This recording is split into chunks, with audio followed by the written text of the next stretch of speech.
नमस्कार, आइए बात करते हैं राजस्थान की तमाम बड़ी खबरों की। वही छात्रों के लिए बड़ी खुशखबरी, प्रदेश भर में लागू होंगी नई योजनाएं। मुख्यमंत्री भजन लाल शर्मा का बड़ा ऐलान। चलिए वीडियो को शुरू करते हैं। बात करते हैं राजस्थान के बेरोजगार युवाओं की। पेंशनरों की पेंशन कब मिलेगी? प्रदेश में चल रही नई योजनाएं। सीएम ने लागू की नई स्कीम। राजस्थान में पेंशन को लेकर भजनलाल सरकार ने अहम फैसला लिया है। इसके तहत पेंशन के नियम में बदलाव किया गया है। पौष मास में इस बार सीजन में पहली बार राजस्थान के पूर्वी इलाकों में घने कोहरे ने दस्तक दी है। मौसम विभाग ने आगामी 18 दिसंबर से एक नए पश्चिमी विक्षोभ सक्रिय होने के संकेत दिए हैं, लेकिन उससे पहले वाइंड पैटर्न में हुए बदलाव के कारण बीती रात से दौसा, भरतपुर और चित्तौड़गढ़ जिले में सीजन में पहली बार घना कोहरा छा गया। घने कोहरे के चलते हाईवे पर वाहनों की रफ्तार धीमी पड़ गई। वहीं भरतपुर के दिदवाली गांव के पास हाईवे पर घने कोहरे के चलते 2 वाहनों में भिड़ंत होने से कार सवार 3 लोग घायल हो गए। बीती रात चित्तौड़गढ़ जिले में छाई धुंध के कारण सड़क दुर्घटना होने के समाचार हैं। मौसम विज्ञानियों के अनुसार वाइंड पैटर्न में बीती रात से हुए बदलाव के कारण हवा में सापेक्षिक आर्द्रता बढ़ने पर अब पहाड़ों की सर्दी मैदानों का रुख करने लगी है। माना जा रहा है कि आगामी दिनों में पश्चिमी विक्षोभ से शीतलहर चलने और प्रदेश के उत्तर पूर्वी इलाकों में घना कोहरा छाने की संभावना है। हवा में आर्द्रता कई इलाकों में 90% या उससे भी अधिक दर्ज की गई है। मौसम विज्ञानियों के आकलन के अनुसार अगले सप्ताह के मध्य तक राजस्थान के अधिकांश शहरों में मौसम शुष्क रहने की संभावना है। हालांकि वीकेंड तक उत्तर पूर्वी इलाकों में एक नया पश्चिमी विक्षोभ सक्रिय होने व बर्फीली हवा चलने के आसार हैं, जिसके असर से दिसंबर माह के अंतिम सप्ताह में प्रदेश के ज्यादातर शहरों में कड़ाके की सर्दी का असर रहने की आशंका है। देश भर के किसान इन दिनों पीएम किसान योजना की अगली किस्त का बेसब्री से इंतजार कर रहे हैं। हर किसान चाहता है कि उसके खाते में समय पर 2000 रुपए पहुंच जाएं ताकि खेती और घरेलू खर्च में थोड़ी मदद मिल सके। लेकिन कई बार छोटी सी गलती भी किस्त को रोक देती है। इसलिए जरूरी है कि किस्त आने से पहले सभी जरूरी डॉक्यूमेंट और जानकारी एक बार जरूर जांच लें। पीएम किसान सम्मान निधि योजना के तहत अब तक 21 किस्तें जारी की जा चुकी हैं और पिछली किस्त नवंबर 2025 में किसानों के खाते में भेजी गई थी। मीडिया रिपोर्ट्स के अनुसार 22वीं किस्त फरवरी 2026 के अंत तक जारी हो सकती है। हालांकि सरकार ने अभी आधिकारिक तारीख का ऐलान नहीं किया है। आमतौर पर किस्त जारी होने से कुछ दिन पहले आधिकारिक जानकारी साझा की जाती है।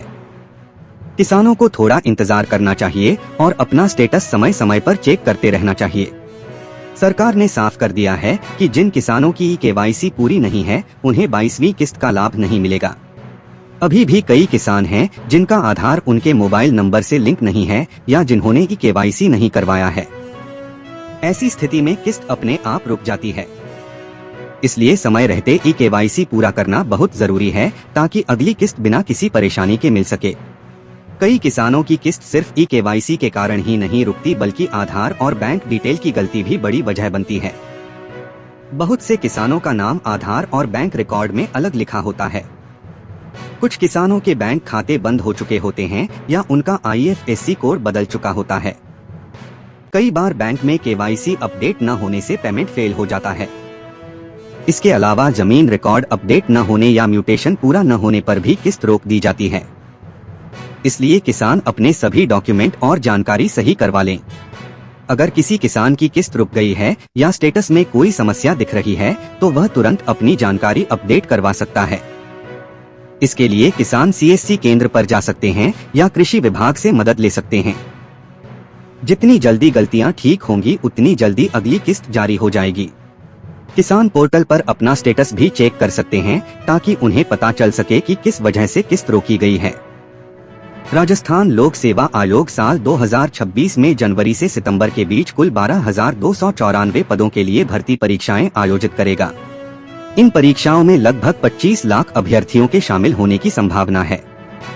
बता दें कि इतने बड़े स्तर पर भर्तियों से प्रदेश के बेरोजगार युवाओं को रोजगार के अवसर मिलेंगे, साथ ही लंबे समय से भर्ती की प्रतीक्षा कर रहे अभ्यर्थियों को राहत मिलेगी।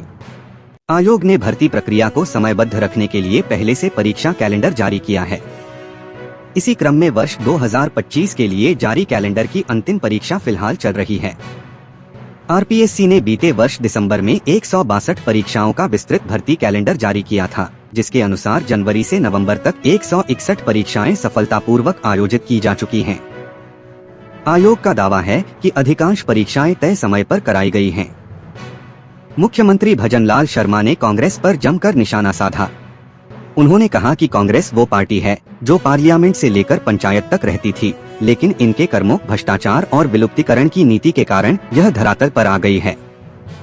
कांग्रेस वो बीमारी है, अगर किसी दूसरे के साथ चली जाती है तो उसको भी गड्ढे में ले जाती है। दरअसल सीएम भजनलाल शर्मा जल महल की पाल पर आयोजित राज्य स्तरीय स्वच्छता जागरूकता एवं श्रमदान कार्यक्रम में शामिल होने पहुंचे थे। इस दौरान सीएम ने बतौर मुख्य अतिथि लोगों को संबोधित किया।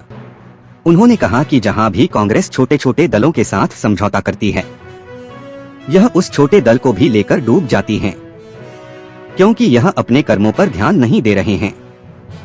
अभी तो फिर भी कहीं न कहीं कांग्रेस पार्टी दिख जाती है, लेकिन आगे कहीं नहीं दिखेगी। इस दौरान मुख्यमंत्री ने कहा कि स्वच्छता समाज और सरकार की साझा जिम्मेदारी है। आमजन स्वच्छता योद्धाओं का सम्मान और सहयोग कर इनका मनोबल बढ़ाएं। पर्यावरण को स्वच्छ बनाए रखने के लिए सिंगल यूज प्लास्टिक का उपयोग नहीं करें। मुख्यमंत्री ने उपस्थित लोगों को स्वच्छता की शपथ भी दिलाई। स्वच्छता योद्धाओं को पीपीई किट और चयनित लाभार्थियों को पीएम स्वनिधि योजना के चेक वितरित करने के साथ ही रोड स्वीपिंग मशीन को हरी झंडी दिखाकर रवाना किया।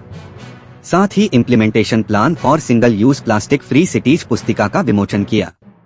इस दौरान मुख्यमंत्री ने सांसद मंजू शर्मा, विधायक गोपाल शर्मा और बालमुकुंदाचार्य के साथ पाल पर झाड़ू भी62। मुख्यमंत्री ने कहा कि स्वच्छता के जन आंदोलन में राजस्थान प्रमुखता से कार्य कर रहा है। प्रदेश में स्वच्छ भारत मिशन के तहत 2,62,000 व्यक्तिगत तथा 4,000 से अधिक सामुदायिक शौचालय का निर्माण हुआ है।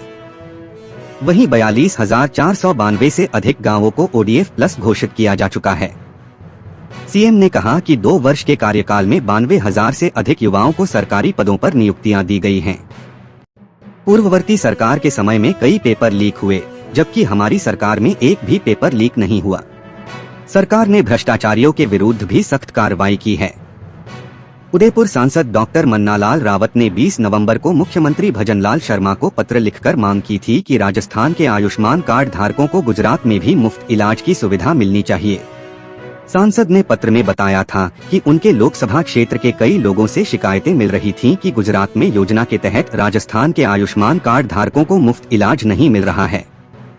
मुख्यमंत्री भजनलाल शर्मा ने इस प्रस्ताव को 12 दिसंबर को मंजूरी दे दी। इसके बाद राज्य सरकार ने मुख्यमंत्री आयुष्मान आरोग्य योजना में आउटबाउंड पोर्टेबिलिटी लागू करने का निर्णय लिया है। इसके तहत 15 दिसंबर से राजस्थान के मरीज गुजरात में आयुष्मान कार्ड के जरिए कैशलेस इलाज करवा सकेंगे। इस फैसले से विशेष रूप से कैंसर, किडनी और हार्ट डिजीज जैसी गंभीर बीमारियों से पीड़ित मरीजों को बड़ा फायदा मिलेगा।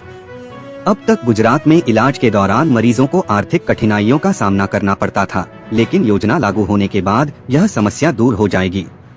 मुख्यमंत्री आयुष्मान आरोग्य योजना के तहत पंजीकृत लोगों को 25 लाख रुपए तक का कवरेज दिया जाता है। दक्षिण राजस्थान के बड़ी संख्या में लोग बेहतर चिकित्सा सुविधाओं के लिए गुजरात के अस्पतालों पर निर्भर रहते हैं। अब राजस्थान आयुष्मान योजना और आयुष्मान वय वंदना कार्ड धारकों को गुजरात के निजी अस्पतालों में भी मुफ्त इलाज की सुविधा मिलेगी। राजस्थान में मुख्यमंत्री आयुष्मान आरोग्य योजना के में 1.36 करोड़ परिवार पंजीकृत हैं। योजना के तहत प्रदेश में हर रोज औसतन 8,200 मरीजों को करीब 9.42 करोड़ रुपए की चिकित्सा सुविधा उपलब्ध कराई जा रही है। गुजरात में इलाज के लिए मरीजों को किसी अलग रजिस्ट्रेशन की आवश्यकता नहीं होगी। विधायकों की कथित कमीशनखोरी एवं भ्रष्टाचार के मामलों पर सीएम भजनलाल शर्मा ने आज बड़ा एक्शन लिया। मुख्यमंत्री भजनलाल शर्मा के निर्देश पर गृह विभाग के अतिरिक्त मुख्य सचिव की अध्यक्षता में उच्च स्तरीय समिति मामले की जांच करेगी। साथ ही सरकार ने संबंधित विधानसभा क्षेत्रों के बैंक खाते भी फ्रीज कर दिए हैं। भ्रष्टाचार के खिलाफ भजनलाल सरकार ने आज एक बार फिर जीरो टॉलरेंस की अपनी नीति का परिचय दिया। 3 विधायकों के कमीशनखोरी से जुड़े कथित वीडियो वायरल होने के बाद सीएम ने बड़ा एक्शन लिया। बयाना, हिंडौन और खीमसर विधायक के विकास कार्यों के अनुशंसा के बदले कमीशन लेने के वीडियो सामने आने के बाद सीएम भजनलाल शर्मा ने बड़ा एक्शन लिया। मुख्य सचिव और पुलिस महानिदेशक को मामले की जांच के निर्देश दिए। राज्य के मुख्य सतर्कता आयुक्त एवं अतिरिक्त मुख्य सचिव गृह की अध्यक्षता में हाई लेवल कमेटी से मामले की जांच के सीएम भजनलाल शर्मा ने आदेश दिए। साथ ही तीनों विधानसभा क्षेत्रों के विधायक कोष से जुड़े बैंक खाते भी सीएम के निर्देश पर फ्रीज कर दिए गए। इस मामले पर दिन भर सूबे की सियासत गर्माती रही। विधानसभा स्पीकर वासुदेव देवनानी ने पूरे मामले को सदाचार कमेटी को सौंप दिया। सीएम के सुबह सुबह दिए गए बयान से साफ था कि मुख्यमंत्री बड़ा एक्शन लेंगे, और हुआ भी यही। दिन ढलते ढलते सीएम ने सोशल मीडिया पर पोस्ट कर भ्रष्टाचार के खिलाफ अपने मंसूबे साफ साफ जाहिर कर दिए। कांग्रेस भी अपनी विधायक के खिलाफ लगे भ्रष्टाचार के आरोपों से बैकफुट पर दिखाई दी। पार्टी ने अनिता जाटव को नोटिस जारी कर उनसे जवाब तलब किया है। अनिता जाटव को 7 दिन में प्रदेश नेतृत्व को जवाब देना होगा। बयाना विधायक ऋतु बनावत ने पूरे मामले को साजिश करार देते हुए खुद को पाक साफ बताया, साथ ही दोषी पाए जाने पर राजनीति छोड़ने तक की बात कही। इधर मंत्री भजनलाल सरकार के एक्शन पर अपनी सरकार की तारीफों के पुल बांधते नजर आए। बहरहाल जांच कमेटी से दूध का दूध और पानी का पानी होने की उम्मीद है। जल्द ही तीनों विधायकों पर लगे कमीशनखोरी के आरोपों की जांच शुरू होगी। जांच के बाद सामने आने वाली सच्चाई ही इन विधायकों का भविष्य तय करेगी। राजस्थान के सीकर जिले की धार्मिक नगरी खाटू श्याम जी में विश्व प्रसिद्ध बाबा श्याम के दरबार में श्रद्धालुओं का सैलाब उमड़ रहा है। कल सुबह से ही भक्त 14 लाइनों में अनुशासित ढंग से धीमे कदमों से चलते हुए बाबा श्याम की चौखट तक पहुंच रहे हैं। बाबा के दर पर शीश नवाकर श्रद्धालु दर्शन कर मनोकामनाओं की दुआएं मांग रहे हैं। रिंगस से खाटू धाम तक श्याम श्रद्धालुओं का रैला देखने को मिल रहा है। हाथों में मन्नत के केसरिया निशान लिए श्याम भक्ति में मग्न श्रद्धालु बाबा के जयकारे लगाते हुए नाचते गाते भजनों के साथ खाटू धाम की ओर बढ़ते चले आ रहे हैं। पूरा मार्ग श्याममय वातावरण में तब्दील हो है।